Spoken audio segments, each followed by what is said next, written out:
Vendredi soir, avec un doux mélange d'excitation et de crainte, j'ai regardé sur Netflix le premier épisode de la série Jupiter's Legacy, adapté du comics éponyme de Mark Millar et Frank Quitely. Alors je vous ai vanté de très nombreuses fois le plaisir et l'amour que j'ai pour cette série. D'abord, je suis un très grand fan de Mark Millar, vous le savez peut-être. J'aime beaucoup ce qu'il fait, je trouve qu'il a une bonne vision des comics. D'abord, c'est un très bon auteur, il a su rendre les comics grand public, il a pris son destin en main, c'est un véritable businessman comme Todd McFarlane. C'est quelqu'un qui a créé son univers, ses personnages, qui s'est émancipé de Marvel après avoir écrit l'histoire de Marvel, Ultimate, X-Men, les Ultimates, Civil War, Old Man Logan, pour ne citer que cela. C'est un auteur complet, c'est un auteur génial, et c'est un auteur qui nous a bercé et qui nous a accompagnés, qui nous a biberonné de son talent depuis ces années. Il a créé pour le cinéma et pour les comics des icônes comme Kick-Ass et Kingsman, des franchises. Il a ensuite créé son propre univers avec des séries différentes, et puis il a tout revendu à Netflix pour pouvoir produire des films, des séries et des séries d'animation. On attendait beaucoup de la première adaptation, qui est celle de Jupiter's Legacy. Jupiter's Legacy, c'est 10 numéros. C'est 10 numéros d'une série complète, une série qui va vite, une série sans concession. Une série qui s'interroge sur la transmission, sur la famille, sur la place des nouvelles générations de super-héros, sur les super-héros vieillissants, sur les nouvelles générations, sur cette génération Instagram, cette génération d'influenceurs, cette génération qui peut-être a vécu avec une cuillère d'argent dans la bouche, cette jeunesse dorée.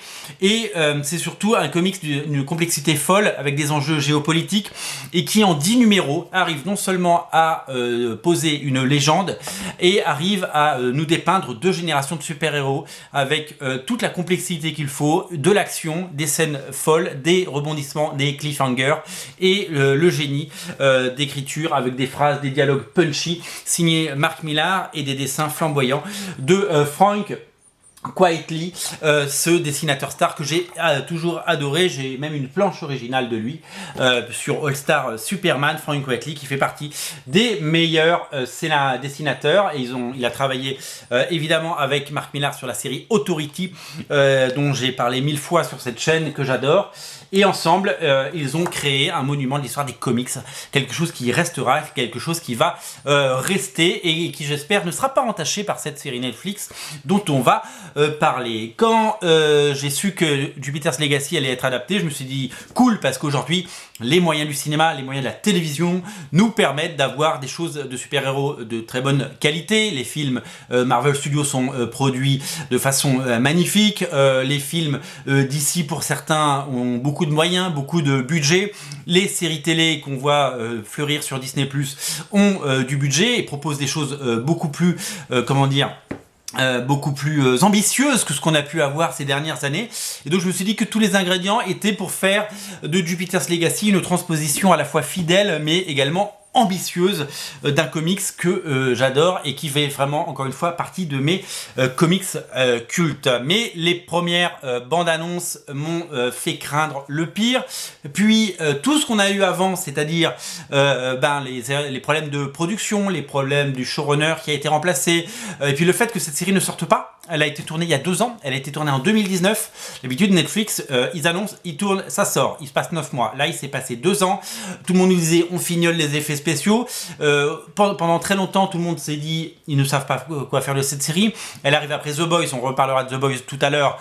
Mais le fait d'arriver après The Boys, eh bien, c'est forcément, ça va être comparé. Ça va être évidemment scruté, et évidemment on va regarder les différences, même si les deux séries sont complètement différentes à la fois en comics et en série. Et puis c'est arrivé, ces premières images ont commencé à inquiéter tout le monde, avec une qualité d'image très moyenne, très variable, avec un casting douteux, et avec des ambitions un petit peu revues à la baisse, ce qui est très dommage puisque le matériel original est, encore une fois, absolument brillant. Que penser de Jupiter's Legacy? Que penser de ce premier épisode? Que penser de cette série? Alors, je ne suis pas allé plus loin que le premier épisode, je vous le dis tout de suite. D'après ce que j'ai lu, ça ne s'arrange pas, et c'est même de pire en pire, c'est-à-dire que les enjeux du premier épisode ne sont même pas évoqués dans les épisodes suivants. Je me suis arrêté parce que j'ai pas pu regarder, j'avais les yeux qui saignaient à la fin de ce premier épisode, et j'avais les yeux qui saignaient pendant tout l'épisode. Jupiter's Legacy sur Netflix, c'est quoi? C'est la plus mauvaise série qu'il m'ait été donné de voir depuis très longtemps. C'est la chose animée, la chose adaptée, la chose visuelle, la série, toute série confondue, peu importe si c'est du super-héros, pas des super-héros, la plus mauvaise qu'il m'ait été donné de voir. Il n'y a rien à récupérer, il n'y a rien à sauver, il n'y a rien à garder dans Jupiter's Legacy. Le casting est raté de bout en bout. L'acting, les acteurs, c'est catastrophique. Quand ils jouent, c'est catastrophique. Il y a pourtant des morceaux de dialogue qui viennent exclusivement de ces dialogues-là. Dans leur bouche, ça sonne mal. Les costumes sont absolument hideux. C'est des costumes en plastique. La photo ne les rend même pas, les met pas en valeur. Quand on voit des photos de tournage, des photos volées des films Marvel, on trouve les personnages ridicules. Mais quand l'image est bien produite et qu'elle arrive à l'écran, c'est toujours hyper classieux. Je ne vous parle pas des perruques ridicules. Les perruques, ils ont tous des perruques ridicules. On a l'impression qu'on leur a posé une serpillière sur la tête. Quand on voit Utopian, c'est absolument hallucinant d'avoir laissé passer ça. C'est-à-dire qu'on ne voit plus que ça. On a vraiment l'impression qu'il va la prendre et qu'il va passer un coup de balai. Enfin, c'est hallucinant. La réalisation, c'est une catastrophe. C'est-à-dire que je ne sais pas qui a réalisé cette série, mais il faut qu'il arrête sa carrière et qu'il rende son badge et son badge de parking, sa carte de cantine. Il faut qu'il sorte du bâtiment. C'est pas possible. Le maquillage, on en parle. Je veux dire, Josh Duhamel, c'est le père Fouras, quoi. C'est le père Fouras, il a des implants partout, c'est dégoûtant, ils ont essayé de le vieillir, parce qu'il a plusieurs âges à plusieurs époques, mais ça ne marche pas du tout. Ils lui ont mis des petits morceaux de silicone pour lui faire des pas de doigts. C'est le père Fouras. C'est Fort Boyard, et il y a Passepartout qui va lui amener les clés, la clepsydre. C'est absolument dégueulasse. Les effets spéciaux sont d'un niveau... J'ai entendu une critique qui disait que ces effets spéciaux avaient 10 ans de retard sur le reste. Les effets spéciaux sont nuls. Enfin, tout est nul. La réalisation est nulle. Le montage est pourri. Il y a un vrai problème. C'est simple. Je veux dire, quand on regarde le premier épisode de Jupiter's Legacy, on a vraiment l'impression d'être dans une parodie porno de Jupiter's Legacy. Vous savez, quand on voit des bandes annonces arriver sur les internets de ces parodies de Wonder Woman ou de Justice League pour adultes, où ils ne montrent évidemment aucune scène croustillante, mais on voit juste des costumes en latex qui sont absolument infects, eh bien, c'est la sensation que j'ai eue en voyant cette série. Ils ont ruiné un chef-d'œuvre. C'est-à-dire que si on voulait s'y prendre d'une façon ou d'une autre pour ruiner Jupiter's Legacy, eh bien, il fallait pas s'y prendre autrement. C'est-à-dire qu'ils ont mis tous les ingrédients pour faire de ce comics fabuleux, ce comics génial, une daube. Et moi, ce qui me saoule, c'est que dans 2 ans, quand on parlera de Jupiter's Legacy et que moi je dirais putain c'est trop bien, les gens ils diront ah j'ai vu la série. Parce qu'il faut savoir que ça c'est des comics qui vont se vendre à 5, 10 000, 20 000 exemplaires, je ne sais pas, je connais pas, peut-être s'ils en vendent 20 000 c'est bien. C'est bien 20 000 pour des comics. Mais la série Netflix elle va être vue par 1 million de personnes en France, 100 millions de personnes dans le monde, ou en tout cas pour les premiers épisodes. Et donc les gens vont avoir l'image d'un Jupiter's Legacy, ils vont l'associer à quelque chose de moyen, à quelque chose de passable, à quelque chose de mauvais, à quelque chose de pas intéressant. Et ben c'est pas... Voilà, moi ça à tout jamais, ils nous auront gâché. Vous savez, quand vous mangez un truc qui est bon et que finalement ça vous rend malade, vous n'avez plus envie d'en manger parce que pendant longtemps, voilà, c'est ça, c'est la même sensation. Cette espèce d'écœurement, cette nausée qu'on a à regarder ces images à l'écran. Pourquoi ils ont fait ça? Pourquoi ils ont laissé faire? Pourquoi ils ont ruiné à ce point un comics aussi génial? Je ne comprends pas. Alors, le personnage principal qui s'appelle Chloé, qu'on voit ici, je ne comprends pas ce choix de casting, cette erreur de casting. La nana n'a d'abord aucun talent d'actrice, elle n'est pas spécialement jolie, alors que le personnage est censé être plutôt joli. Elle n'a aucune expression, elle a un regard bovin, elle a une coupe de cheveux, on dirait Jeanne Masse en 1982. C'est absolument inconcevable. Le personnage de Chloé, il a une évolution absolument incroyable dans ce comics. On part d'un personnage très futile, une sorte de Paris Hilton, un peu détestable, un peu très peste et très centré sur elle-même.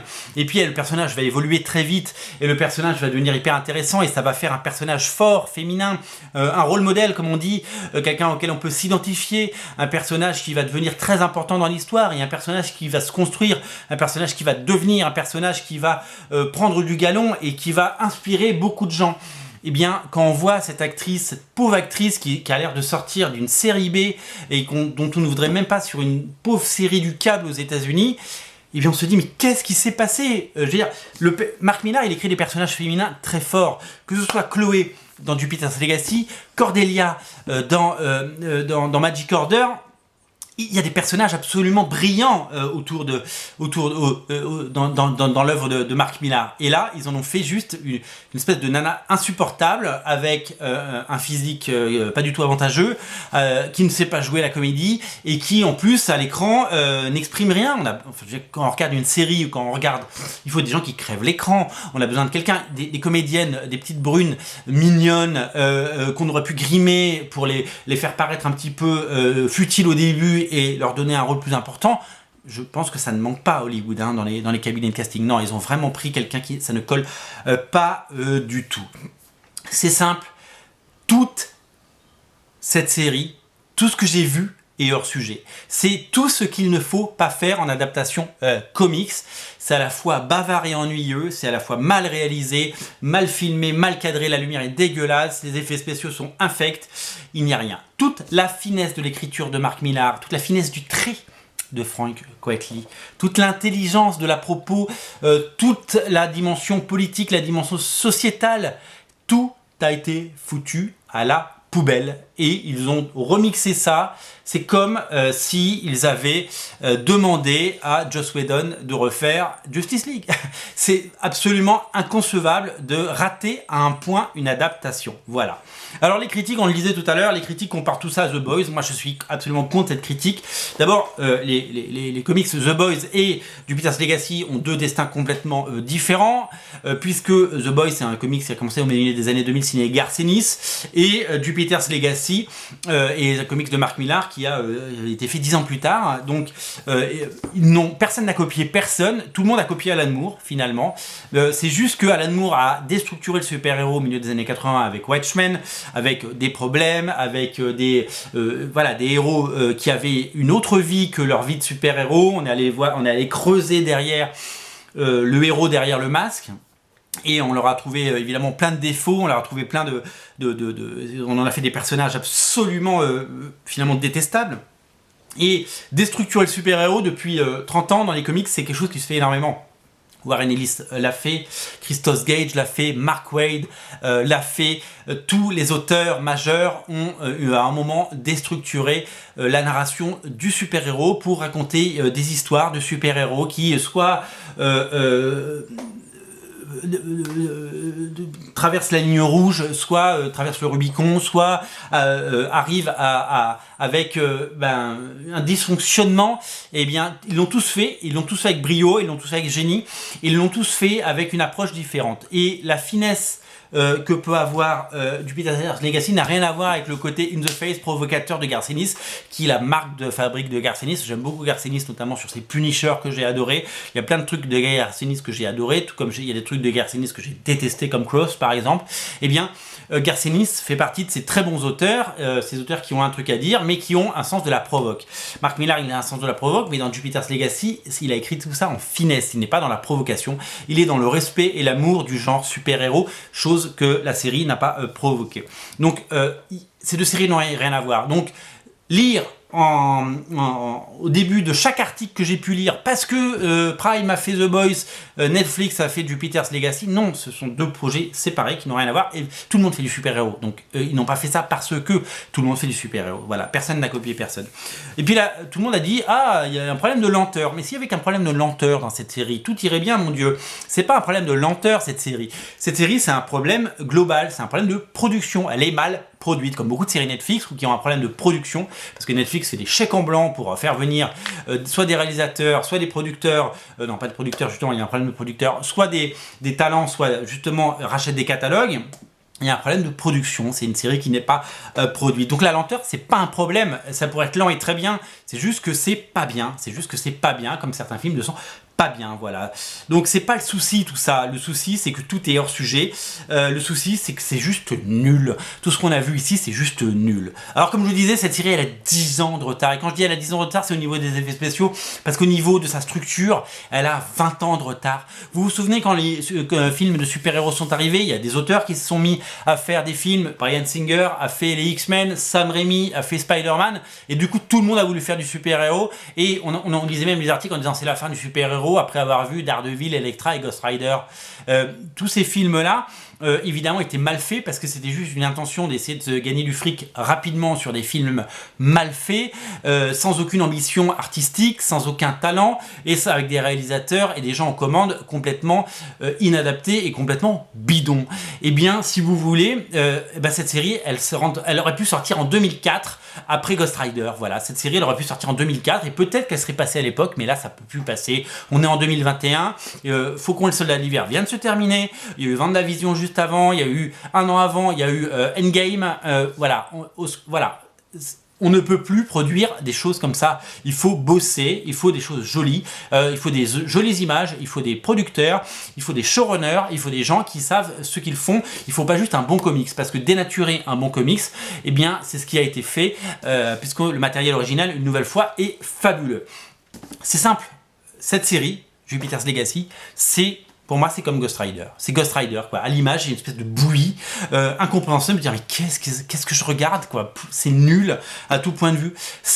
Vous vous souvenez quand vous avez vu Wolverine Origins, le premier Wolverine, et qu'il y a Deadpool, et qu'ils lui ont cousu la bouche, et que d'un coup, on a dit, what the fuck, là, toutes les décisions qui sont prises sont mauvaises en termes d'idées, en termes de réalisation, en termes de situation, en termes de personnages. Eh bien, cet épisode, il compile tout ce qu'il ne faut pas faire. Eh bien, c'est le Deadpool de Wolverine de Origins, cette série. C'est la pire. C'est pas seulement la pire série de 2021, c'est la pire série de super-héros jamais produite, et c'est peut-être la plus mauvaise série que j'ai vue depuis des années. C'est mauvais, et je pense que, c'est triste, hein, c'est triste de voir que ils ont mis autant d'énergie, autant de moyens, parce que tout le monde dit il y a pas de budget, mais si, ça a coûté des millions, cette série a coûté des millions. C'est une série, il y a eu l'équivalent quand Marvel Télévision existait encore, il y a eu un équivalent, c'était Inhumans. Inhumans a été tout le monde a dit oh là là, qu'est-ce que c'est que ce truc, et ben voilà, et là c'est vraiment, on est dans la même situation.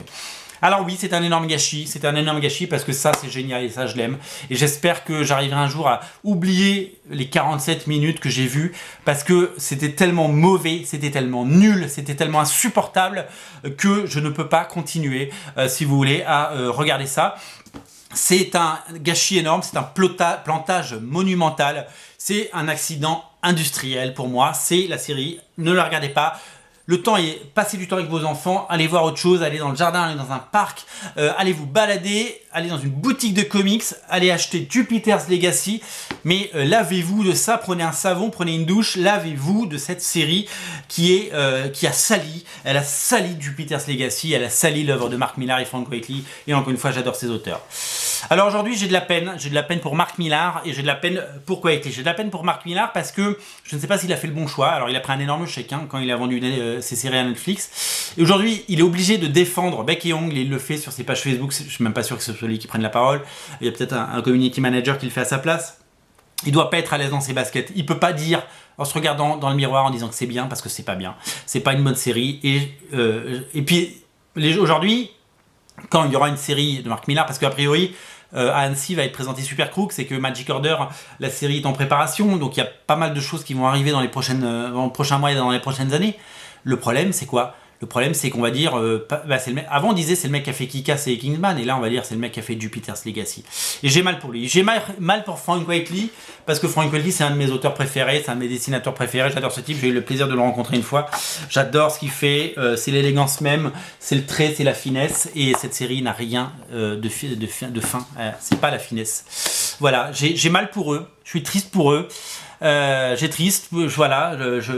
maudis le jour où on lui a dit il y a le showrunner de Joséphine Ange Gardien qui va venir s'occuper de ta série, parce que en gros, c'est à peu près la même production que L'Ange Gardien, voilà. C'est comme voir son équipe de foot favorite, ou de basket, ou de rugby se faire humilier en finale d'une coupe du monde, d'une coupe d'Europe ou autre chose.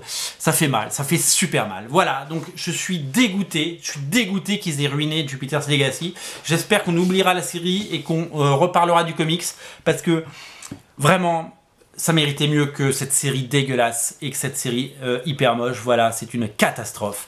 C'est une catastrophe, c'est un accident industriel et il ne faut absolument pas la regarder. Faites autre chose de vos journées, je vous en prie, je vous en conjure. Voilà. Et surtout, aujourd'hui, je peux pas vous dire vous avez aimé la série, achetez le comics. Non, oubliez la série, lisez ça. Lisez ça si c'est pas déjà fait. Il y a 2 tomes de Jupiter's Legacy, ça fait une histoire complète, vous allez vous régaler. Il y a un prequel qui maintenant s'appelle Jupiter's Legacy Prélude, ils ont changé le nom, c'est plus Circle. Tout est dans le lien dans le descriptif de la vidéo. Vraiment, lisez ça, je vous en conjure. Lisez Jupiter's Legacy, vous allez adorer. C'est un des meilleurs comics de ces 20 dernières années. C'est un des meilleurs comics qui m'était donné de lire. C'est un chouchou, c'est un coup de cœur. C'est le comics que je ramènerai sur une île déserte. J'adore ce truc, j'adore ce titre, j'adore ce comics. Et il faut absolument le remettre au centre. C'est comme quand, si vous avez aimé un livre et que vous voyez que l'adaptation ciné est dégueulasse, et ben vous vous dites merde, c'est pas moche, c'est pas juste. Et ben aujourd'hui, c'est pas juste d'avoir eu un truc aussi nul et aussi moche. Voilà, Jupiter's Legacy est disponible sur originalcomics.fr. Lisez le comics, oubliez la série. Je vous en supplie, je vous en conjure. Salut.